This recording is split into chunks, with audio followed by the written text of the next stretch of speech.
Hello friends, एक बार पुनः मैं अपने YouTube channel physics the real life में आपको स्वागत करता हूँ। जैसा कि पिछले वीडियो लेक्चर में आपने देखा हुआ था लेक्चर 8 में कि हम लोग इलास्टिसिटी में फुल लोडेड बीम किए हुए थे और फुल लोडेड बीम में फर्स्ट केस किए हुए थे जब बीम का सेल्फ वेट इफेक्टिव नहीं था। ठीक, अब जो 9th लेक्चर है हमारा, इसमें हम लोग क्या डिस्कस करने वाले हैं, इलास्टिसिटी में फुल लोडेड बीम ही डिस्कस करेंगे, बट फुल लोडेड बीम में दूसरा केस डिस्कस करने वाले हैं। कौन सा?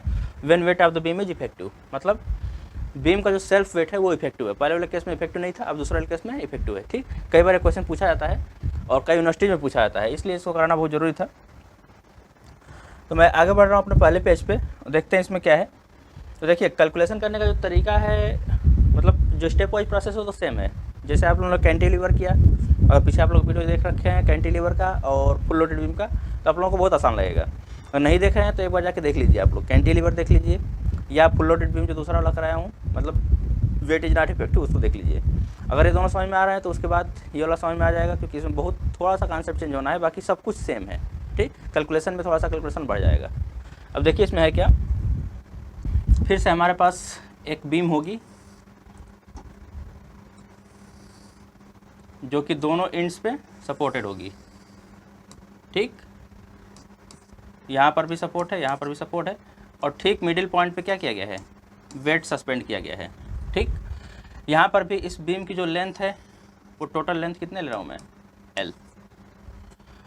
अब यहाँ पे कुछ चीज़ें हमको एज्यूम करनी पड़ेगी, जैसे कि इसका सेल्फ वेट भी इफेक्टिव है, तो इसका सेल्फ वेट कितना है ये हमको मानना पड़ेगा। तो यहाँ पे मान लीजिए जो सस्पेंडेड वेट है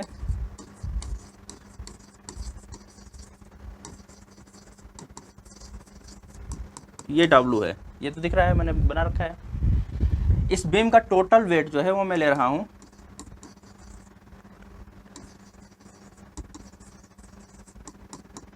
W0। ठीक, अब यहाँ पे मैं एक चीज़ और मान रहा हूँ, वेट पर यूनिट लेंथ। ध्यान दीजिएगा, वेट पर यूनिट लेंथ,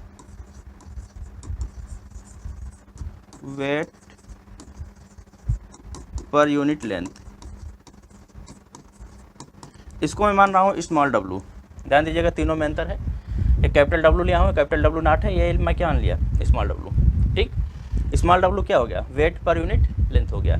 यानी कि जो W0 होगा इसकी वैल्यू कितनी होगी, इसको मैं लिख सकता हूँ टोटल लेंथ से पर यूनिट लेंथ से, अगर वेट पर यूनिट लेंथ को टोटल से मल्टीप्लाई कर दें तो टोटल बीम की जो लेंथ है वो मिल जाए, सॉरी टोटल बीम का जो वेट है वो मिल जाएगा। यानी W0 की जो वैल्यू वो कितना हो जाएगा, स्मॉल w इंटू L के बराबर।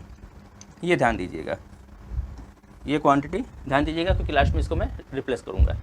ठीक, तो यहाँ पे वेट समझ में आ गया आप लोगों को। अब ये जो बीम बेंड हुई है, इस बीम के बेंडिंग में कौन कौन सपोर्ट कर रहा है या कौन कौन इसमें पार्टिसिपेट कर रहा है। तो पहले तो ये बीम अपने वेट के कारण कुछ बेंड हुई होगी।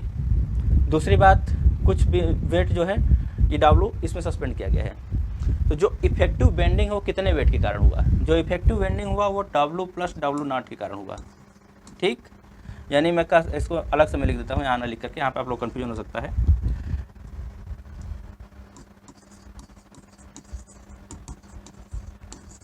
Bending due to the weight, ये किसके बराबर होगा, W प्लस W0 के बराबर। यानी कि ये हमारा टोटल वेट होगा जिसके कारण इस बीम में बेंडिंग हो रही है। इसमें बीम का सेल्फ वेट भी है और ये क्या है, सेंटर पे कुछ वेट लटकाया गया वो भी है, सस्पेंडेड वेट भी है। अब देखिए, अगर W प्लस W0 वेट यहाँ पे वर्क कर रहा है सेंट्रल पॉइंट पे माना जाएगा, तो हमारा जो दोनों एंड्स हैं इस पे ऊपर की तरफ कितना फोर्स काम करेगा। मैं ये पॉइंट्स में A मान रहा हूँ, इस पॉइंट को मैं B मान रहा हूँ। पॉइंट A पर जो ऊपर की तरफ वर्क करेगा ये कितना करेगा, W प्लस W0/2। इसमें थोड़ा सा पेशेंस बना के रखिएगा, क्योंकि कैलकुलेशन थोड़ा लंबा होने वाला है ये वाला। इसमें कैलकुलेशन थोड़ा लंबा होने का रीज़न भी होता है कि कई चीज़ें एक साथ आ रही हैं। ठीक, तो यहाँ पर भी क्या होगा, W प्लस W0/2। ये इफेक्टिव वेट है जो दोनों एंड्स पे ऊपर की तरफ काम करेगा। ठीक, अब इसको सॉल्व करने के लिए हम लोग करते क्या है, जो हमारे पास बीम का वेट इफेक्टिव है तो इसको सॉल्व करने के लिए हम लोग करेंगे, फिर से वही कंडीशन लेते हैं जैसे कैंटिलीवर सॉल्व किया जाता है, वैसे कैंटिलीवर की तरह ही सॉल्व करेंगे। यहाँ पर भी मैं यही करूँगा कि यहाँ से इसका आधा पार्ट में ले लूँगा और आधे पार्ट को मैं सॉल्व कर दूँगा, वहाँ से डिप्रेशन का इक्वेशन में निकाल लूँगा। ठीक, अब यहाँ पे डिप्रेशन का इक्वेशन निकालने के लिए हम लोग करेंगे क्या, जैसे कैंटिलीवर में किया हुआ था कि हमको ये वैल्यू चाहिए थी, यही डेल्टा था, तो इसको निकालने के लिए क्या किए थे, बीच में कहीं पॉइंट पी मैंने एज्यूम किया हुआ था, इस पॉइंट की डिस्टेंस, अब देखिए यहाँ पर फिर से डिस्टेंस की बात करेंगे हम लोग, तो यहाँ पे क्या आ जाएगा, ये डिस्टेंस कितनी हो जाएगी, ये L/2 के बराबर आ जाएगा, ध्यान दीजिएगा। और जो पॉइंट P है इसका मैं कोऑर्डिनेट मान रहा हूँ x, y, ठीक।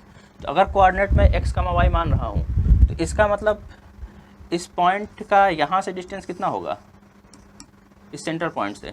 अभी सेंटर पॉइंट हमारा फिक्स पॉइंट बन चुका है, ध्यान दीजिएगा, जब मैं बीम का हाफ पार्ट ले लिया तो सेंटर पॉइंट जो था वो क्या हो गया, फिक्स पॉइंट बन चुका है, तो ये डिस्टेंस x हो जाएगा।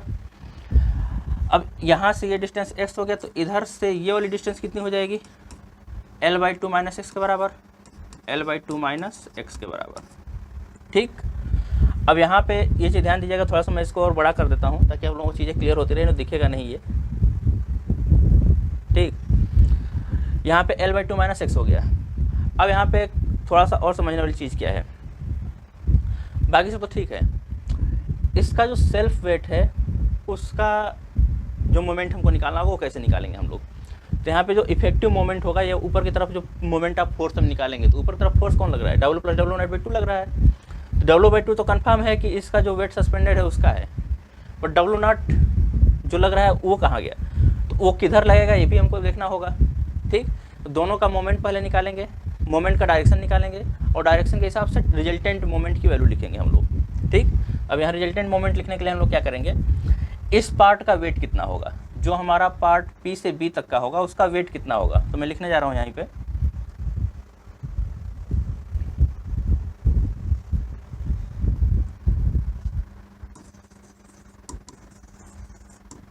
Weight of the portion PB, ये कितना होगा।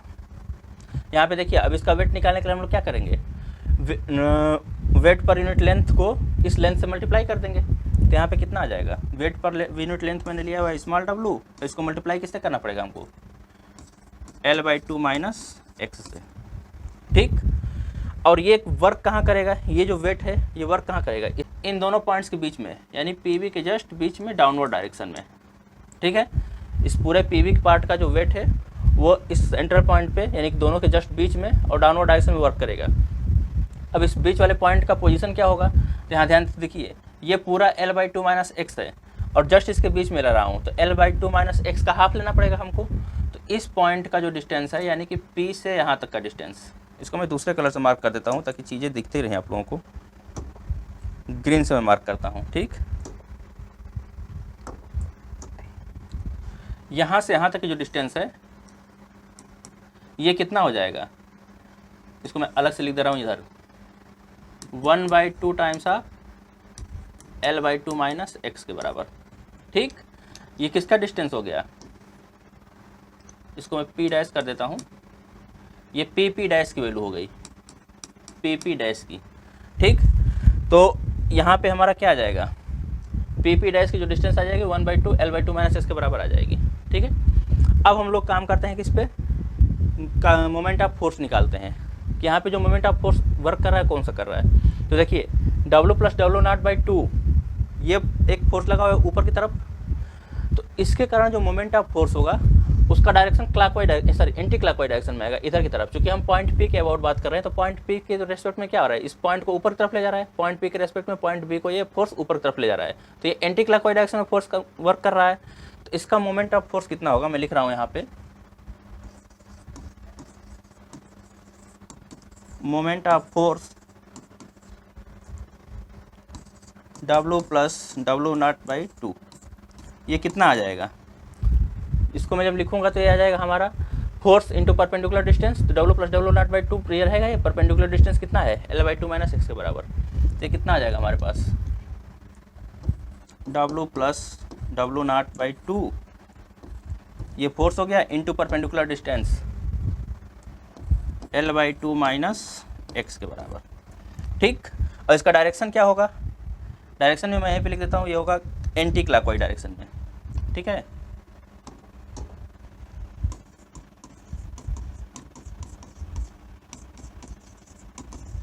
एंटी क्लॉकवाइज डायरेक्शन में।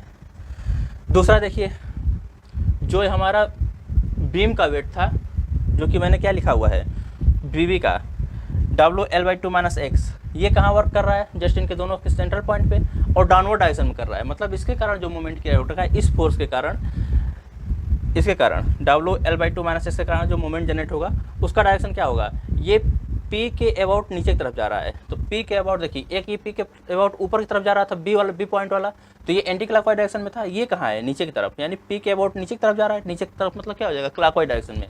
और इसका मोमेंट कितना निकाला जाएगा, तो इसके मोमेंट को मैं लिख रहा हूँ, थोड़ा सा मैं बोर्ड कहीं पे ऊपर कर लेता हूँ। मैं सबको इसलिए लिखते जा रहा हूँ ताकि आप लोगों को चीज़ें क्लियर रहे क्या क्या है। तो मोमेंट ऑफ फोर्स मैं लिख रहा हूँ यहाँ पे, मोमेंट ऑफ फोर्स, कौन सा फोर्स है, ये लिखा है मैंने, bending due to the weight of portion PB। इसका फोर्स ये है WL/2 माइनस एक्स। ये किसके बराबर होगा, तो फोर्स तो ये है, परपेंडिकुलर डिस्टेंस क्या लिया हो मैंने, 1/2 L/2 माइनस एक्स के बराबर। तो फोर्स इंटू परपेंडिकुलर डिस्टेंस फिर से करेंगे, तो हमारे पास कितना आ जाएगा, W under bracket L/2 minus x, sorry, into perpendicular distance 1/2 under bracket L/2 minus x के बराबर। इसका डायरेक्शन क्या होगा, इसका डायरेक्शन मैंने अभी बताया क्लॉकवाइज डायरेक्शन में, ठीक, ये क्लॉकवाइज डायरेक्शन में होगा। तो एक मोमेंट जो वर्क कर रहा है वो एंटी क्लॉकवाइज डायरेक्शन में वर्क कर रहा है, और दूसरा मोमेंट जो वर्क कर रहा है वो कहाँ कर रहा है, क्लॉकवाइज डायरेक्शन में। मैग्नीट्यूड किसका ज़्यादा होगा, चूँकि बी वाले के कारण बीम बेंड हुई है, तो इसका मतलब इसका मैग्नीट्यूड ज़्यादा होगा, और जो पॉइंट P डैश पे काम कर रहा है इसका मैग्नीट्यूड क्या होगा, कम होगा। तो बी में से हम लोग रिजल्टेंट मोमेंट निकालने के लिए हम लोग क्या करेंगे, बी के मोमेंट से P डैश का मोमेंट माइनस कर देंगे, ठीक है। तो इसको मैं अलग से लिख लेता हूँ, अब थोड़ा सा साइड करके।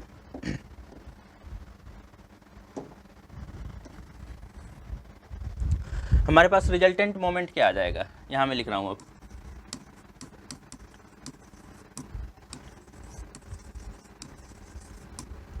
इज इक्वल्स टू, मैं यहीं पे लिख देता हूँ, moment of force at B minus moment at P dash. ये moment of force at P dash है, इसको पढ़ लीजिएगा ऐसे, तो मैं पूरा नहीं लिख रहा हूँ। अब यहाँ से करेंगे तो क्या आ जाएगा आपके पास, रिजल्टेंट मोमेंट की वैल्यू। मैं रिजल्टेंट मोमेंट को यहीं पे एक रिप्रेजेंटेशन करता हूँ ताकि बार बार मुझे ना लिखना पड़े, मैं इसको टाउ बोल देता हूँ, ठीक। तो टाउ इज इक्वल टू कितना आ जाएगा, moment of force at B कितना आया हुआ है, ये आया हुआ है W plus W0/2 L/2 minus x के बराबर, ठीक। और इसमें से माइनस कितना करना है, ये वाली क्वांटिटी, क्योंकि इसका डायरेक्शन अपोजिट है। तो WL/2 माइनस एक्स 1/2 इतना है, तो W/2 में एक साथ कर देता हूँ और इन दोनों का स्क्वायर हो जाएगा, यानी कि हमारे पास जो आ जाएगा वो आ जाएगा small W/2 under bracket L/2 minus X का होल स्क्वायर, ठीक। ये क्वांटिटी हमारे पास आ गई, टाउ की वैल्यू, ठीक। अब ध्यान दीजिएगा, ये जो वैल्यू मैंने निकाल रखा है, अब इस मोमेंट को हमको बैलेंस करना होगा किससे, बेंडिंग मोमेंट से, क्योंकि चूंकि बीम इक्विलिब्रियम कंडीशन में है, और इक्विलिब्रियम कंडीशन में क्या होगा, जो एक्सटर्नली अप्लाइड मोमेंट है वो इंटरनल मोमेंट के बराबर होता है जनरली।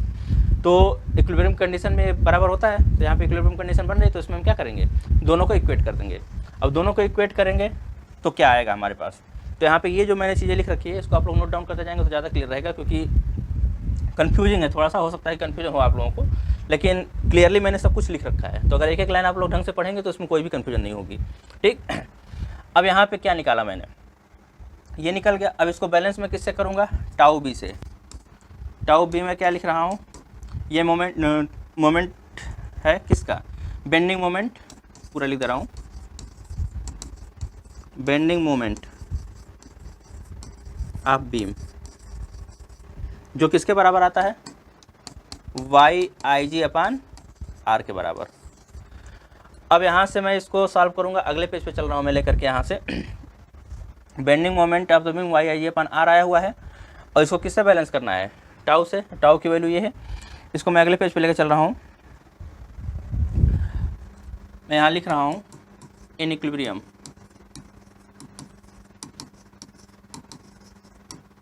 जो हमारा टाउ होगा वो किसके बराबर होगा, टाउ बी के बराबर। ठीक, अब टाउ बी की वैल्यू कितना लिखा था मैंने, Y I G upon R is equal to, tau B की वैल्यू कितनी है, W plus W not by two L by two minus X, यह हुआ था, minus small W upon two under bracket L by two minus X का whole square, यह आया हुआ था हमारे पास। पीछे एक बार देख लीजिए, L minus two whole square. ठीक है, और इसको मैं बैलेंस किससे कर रहा हूँ, Y I ji upon are से। आप लोग जानते हैं कि रेडियस ऑफ कर्वेचर का फार्मूला जो होता है उससे हम लोग निकालते हैं 1/r की वैल्यू। तो फिर से मैं बता देता हूँ, यहाँ पे जो रेडियस ऑफ कर्वेचर r की वैल्यू होती है वो कितनी आती है, 1 plus d y by D x के whole square to the power 3/2 और whole total upon d square Y by D x square. यहाँ पे देखिए, जब बीम बेंड होती है तो बीम का जो बेंडिंग होता है बहुत कम होता है, यानी कि जो हमारा, यहाँ मैं पीछे कर लेता हूँ, पॉइंट P है, इसकी जो बेंडिंग होगी बहुत कम होगी। और बेंडिंग बहुत कम होने का मतलब क्या है, अगर सेंट्रल पॉइंट के रेस्पेक्ट में इसका स्लोप देखें हम लोग तो बहुत कम आएगा। यही slope d y by D x होता है, तो यही d y by D x होता है। तो यहाँ पे मैं क्या करूँगा, जो d y by D x है इसको निगलेक्ट करूँगा, यानी तो जीरो मान लूँगा। जैसे जीरो मानूंगा तो 1 टू द पावर 3/2 हो जाएगा, ये 1 आ जाएगा ऊपर और पोर्सन। तो आर की वैल्यू कितनी आ जाएगी, 1/d square Y by D x square, या यहीं से मैं निकाल सकता हूँ 1/r की वैल्यू, जो किसके बराबर आ जाएगा, d square Y by D x square के बराबर। तो मैं ये वैल्यू यहाँ पे पुट करने जा रहा हूँ, ध्यान दीजिएगा। तो मैं इसको हटा रहा हूँ, 1/r के जगह पे D square Y by D x square में पुट करने जा रहा हूँ। हमारे पास कितना आ जाएगा, Y I ji into D square Y by D x square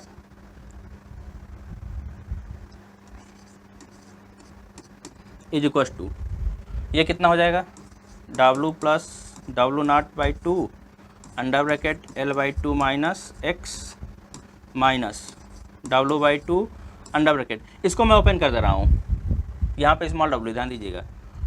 इसको मैं क्या कर रहा हूँ, ओपन कर दे रहा हूँ। तो ये कितना आ जाएगा, L square by 4 plus x square minus 2ab, यानी कि 2 into L by two into x, तो एल इंटू एक्स आ जाएगा। तो 2 into L by two into x करेंगे तो 2 से 2 कैंसिल आउट हो जाएगा, सीधा सीधा ये आ जाएगा एल एक्स। ठीक, मैं ये लिख रहा हूँ इसको ओपन करके। तो ये हमारे पास आ गया। अब इसको हम लोग क्या करेंगे, दो बार इंटीग्रेट करेंगे। दो बार इंटीग्रेट क्यों करते हैं, क्योंकि हमको वाई की वैल्यू चाहिए। ठीक, जैसे पीछे कैंटिलीवर सॉल्व किया था या half full loaded beam solve किया तो वैसे ही करना है। यहाँ पे हमको वाई की वैल्यू चाहिए तो हम इसको दो बार इंटीग्रेट करेंगे, और दो बार इंटीग्रेट करेंगे तो इसमें रेस्पेक्टिव लिमिट्स को लेके सॉल्व करेंगे। रेस्पेक्टिव लिमिट्स को लेकर सॉल्व करने का मतलब क्या है, यहाँ पे हम इनिशियल कंडीशन अप्लाई करेंगे और इनिशियल कंडीशन के हिसाब से बढ़ते चले जाएंगे। तो हमारे पास क्या आ जाएगा,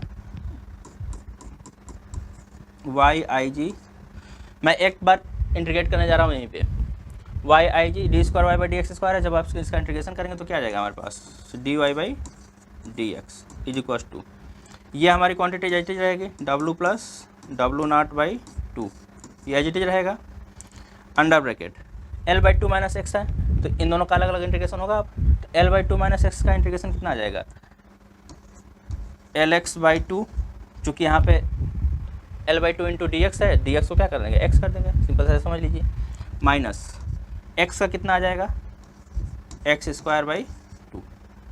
ठीक, माइनस यहाँ कितना आएगा, स्मॉल डब्लू by two as it is रहेगा, इधर करेंगे। अब एल स्क्वायर बाई 4 है तो ये कितना हो जाएगा, L square x by 4 plus यहाँ एक्स स्क्वायर है, एक्स स्क्वायर डी एक्स का मतलब एक्स क्यूब बाई 3, ये आ जाएगा, माइनस एल एक्स है यानी कि एल एक्स स्क्वायर बाई 2, ये हमारा क्या हो जाएगा एक बार इंटीग्रेशन करने पर, प्लस a1 कर देंगे कांस्टेंट ऑफ इंटीग्रेशन। अब देखिए यहाँ पे इनिशियल कंडीशन जब हम लगाएंगे, पीछे से हम लोग ये काम करते चले आ रहे हैं, तो यहाँ पे क्या आएगा हमारे पास, इनिशियल कंडीशन क्या है, यहीं पे मैं लिख दे रहा हूँ,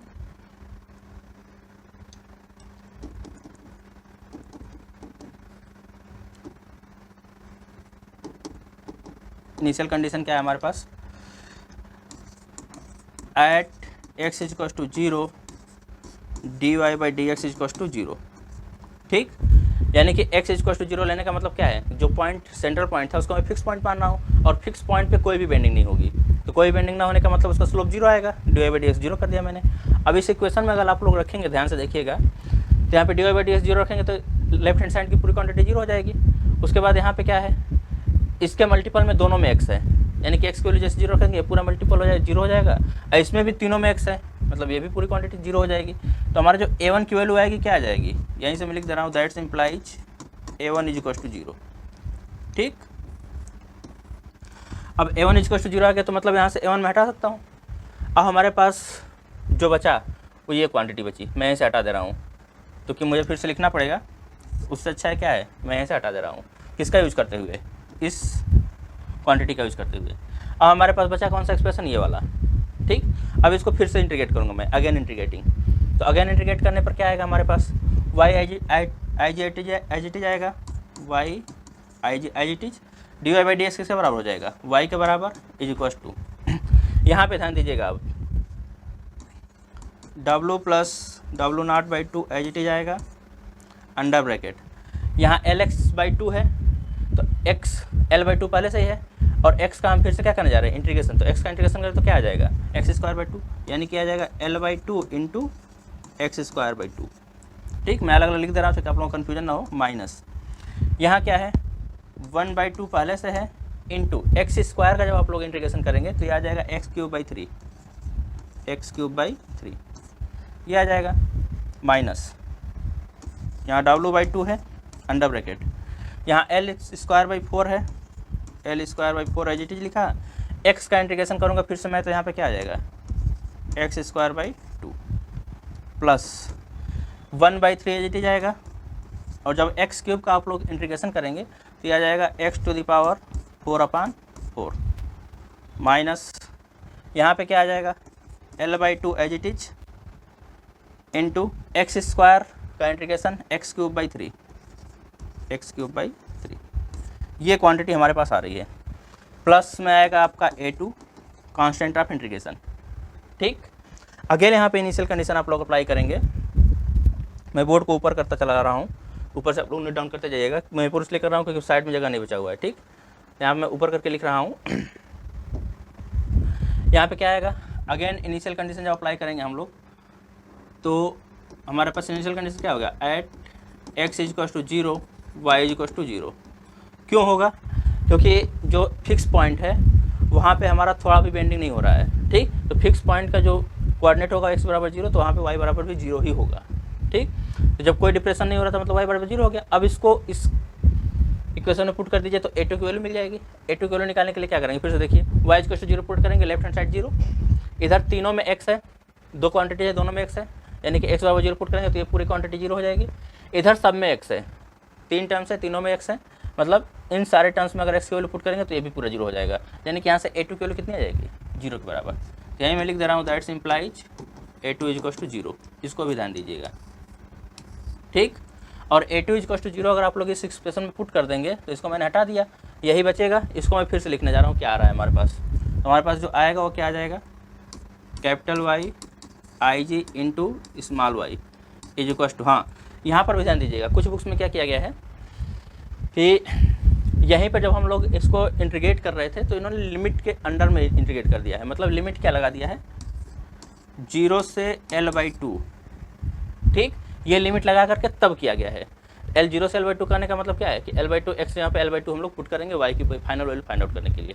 तो कई जगह पे ऐसे भी किया गया है, तो आप लोग ऐसे भी कर सकते हैं। मैं डायरेक्टली कर रहा हूँ, मतलब ये वैल्यू निकालने के बाद x की जगह पे l/2 पुट कर दूंगा तो भी आ जाएगा, दोनों चीज़ सेम है। ठीक, तो यहाँ मैं क्या करने जा रहा हूँ, अब इसको लिख रहा हूँ w plus W not by two under bracket, ये कितना हो जाएगा, l x square by 4 minus x cube by 6 minus small w by 2 under bracket. इसको पेशेंस बना करिएगा तो गलत हो जाएगा तुरंत। यहाँ पे क्या आ जाएगा, l स्क्वायर एक्स स्क्वायर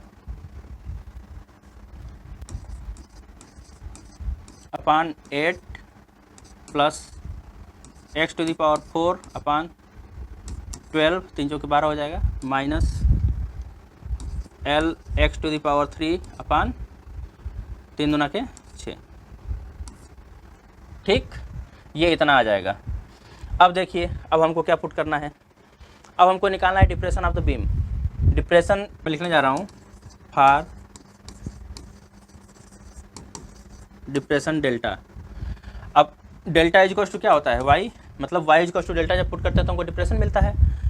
क्या हो जाता है यहाँ पे, x is equals to L by two.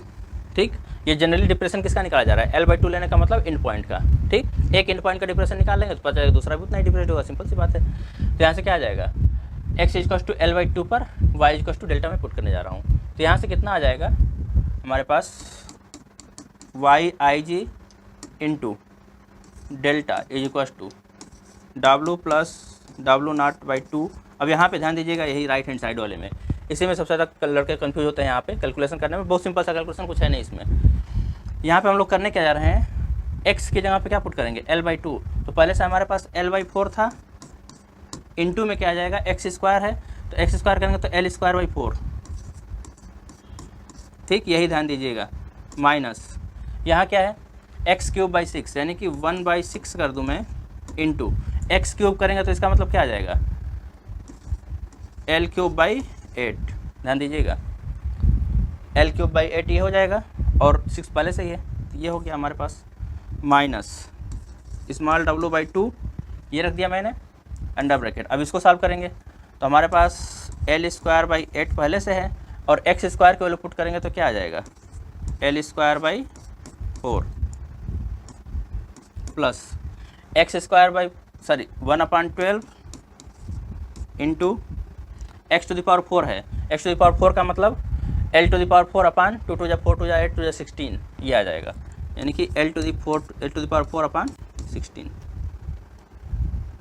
Minus ये कितना आ जाएगा, L by 6 into x cube मतलब एल क्यूब बाई 8, ये आ जाएगा। अब इसको फिर से मैं थोड़ा सा सॉल्व कर देता हूँ ताकि थोड़ा सिंप्लीफाइड हो पाए। कितना आता है हमारे पास, y I ji into delta is equal to W plus W not by 2 under bracket, यहाँ कितना आ जाएगा, एल क्यूब बाई 4 4 जा 16 माइनस यहाँ कितना आ जाएगा, L cube by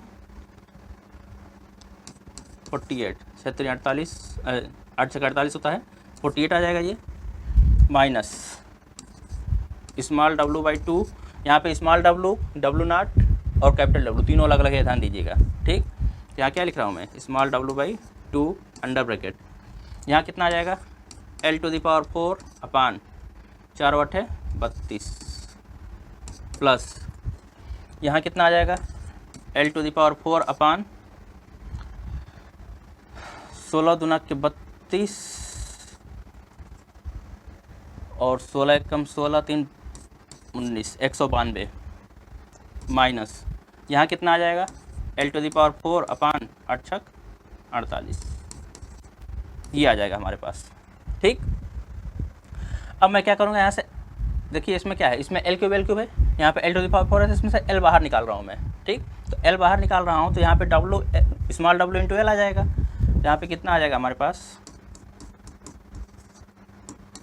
Y I ji into delta is equal to W plus W not by 2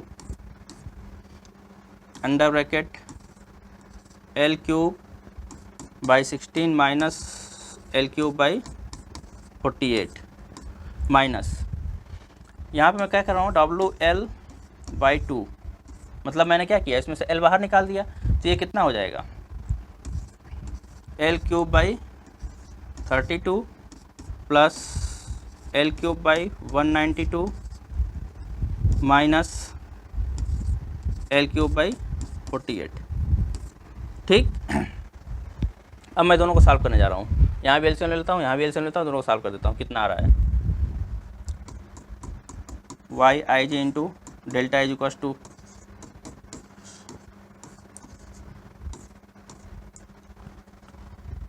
under bracket, यहाँ एलसीएम कितना हो जाएगा, 48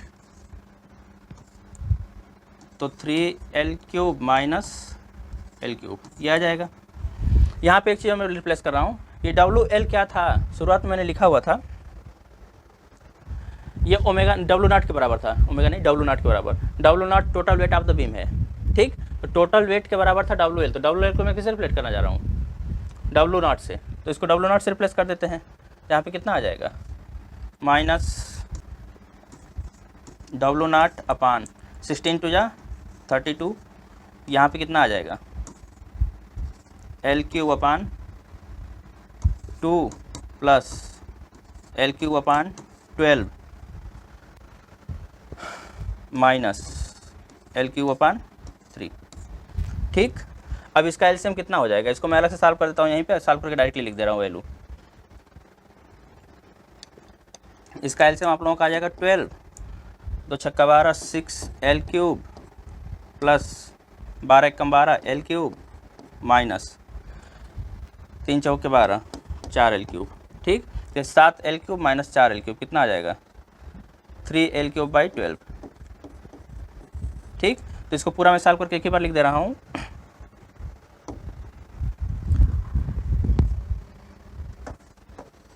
और ऊपर कर रहा हूँ, इसको नोट डाउन करते जाइएगा, थोड़ा कैलकुलेशन लंबा हो रहा है तो इसको नोट डाउन करते जाइएगा आप लोग। YIJ into delta is equal to W plus W0/2 under bracket, यहाँ कितना आ जाएगा 2L³ अपान 48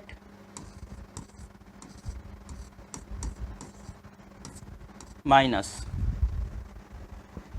यहाँ कितना आ जाएगा W0 अपान 32 अंडर ब्रैकेट, ये कितना आया हुआ है 3L³ अपान 12, ठीक। ये मैंने कर दिया।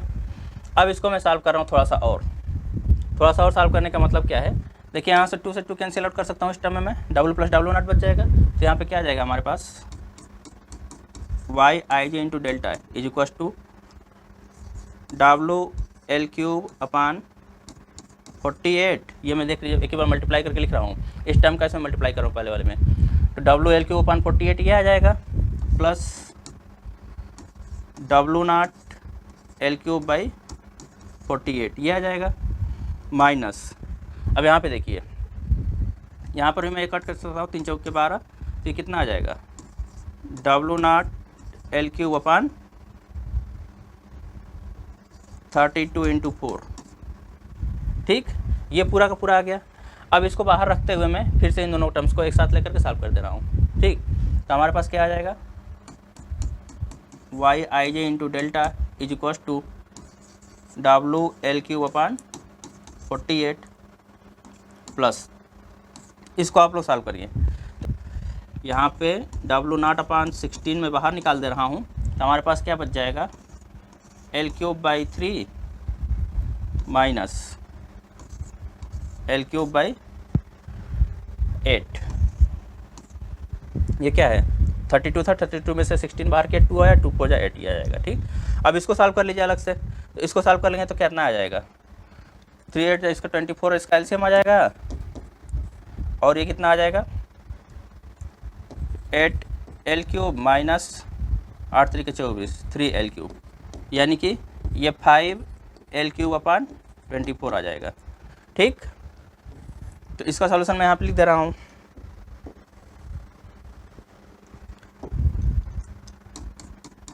YIJ into delta is equal to WL³ upon 48 plus W0 upon 16 under bracket, ये कितना आ जाएगा 5L³ अपान 24, ठीक। अब यहाँ पे देखिए ध्यान से, मैं इसमें से L³ बाहर निकाल रहा हूँ, ठीक। जो क्वांटिटी बाहर निकल रही है मैं बाहर निकाल रहा हूँ, और 48 भी बाहर निकल जाएगा। यहाँ पे देखिए 48 है, यहाँ पे 2 इंटू 8 लिख दूँ अगर इसको, तो ये भी 48 हो जाएगा, तो ये 48 भी बाहर आ जाएगा, तो इसको मैं बाहर निकाल रहा हूँ। तो यहाँ से हमारे पास जो वैल्यू आ जाएगी वो कितनी आ जाएगी, मैं डेल्टा की वैल्यू अब लिख रहा हूँ सीधे L³ अपान 48 YIG। ध्यान दीजिएगा मैंने क्या बाहर निकाला है, L³ इधर से बाहर निकाल दिया है, और 48 YIG बाहर निकाल रहा हूँ, ठीक। YIG तो इधर से आ गया, 48 ये था, तो अंडर ब्रैकेट हमारे पास क्या बचेगा, तो यहाँ पे ध्यान देखिए L³ अपान 48 बाहर निकल चुका है, यानी कि यहाँ बचेगा W, प्लस यहाँ क्या बचा 48 बाहर निकालने का मतलब नीचे कितना बच गया, यहाँ 24 था, 2 जा 16 मतलब 8 बच गया यहाँ पे, यानी कि ये हमारा बच जाएगा 5/8 W0। ठीक, एल क्यू बाहर जा चुका है। तो ये हमारे डेल्टा का क्या आ गया, फाइनल एक्सप्रेशन।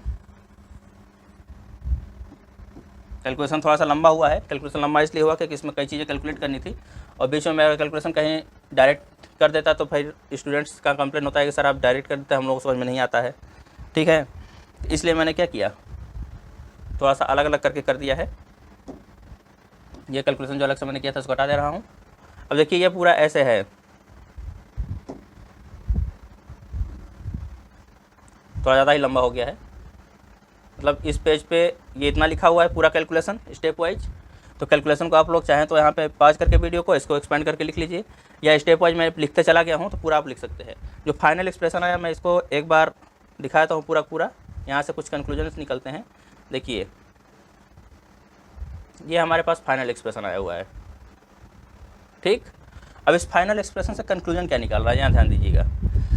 जो डेल्टा आया डिप्रेशन ऑफ द बीम वो कितना आया, L/48 YIG W + 5/8 of W0। ठीक, और W0 क्या था, total weight of the beam. ठीक, अब total weight of the beam होने का मतलब क्या है, इसमें हम कह सकते हैं कि जो हमारा बीम का टोटल वेट था उसका 5/8 पार्ट, यानी 5/8 पार्ट जो है वही इफेक्टिव है, उसी के कारण से ऊपर से बेंडिंग होगी। ठीक, मतलब अगर हम इस W को ना लटकाएं, जो एक्सटर्नली अप्लाइड वेट था उसको हटा दिया जाए तो उसमें जो बेंडिंग होगी वो कितनी होगी, तो इसको इसमें मल्टीप्लाई कर दीजिए। तो यहाँ से आप निकाल सकते हैं bending due to self weight. ठीक, मैं निकाल दे रहा हूँ यहाँ पे, deflection of beam due to self wait.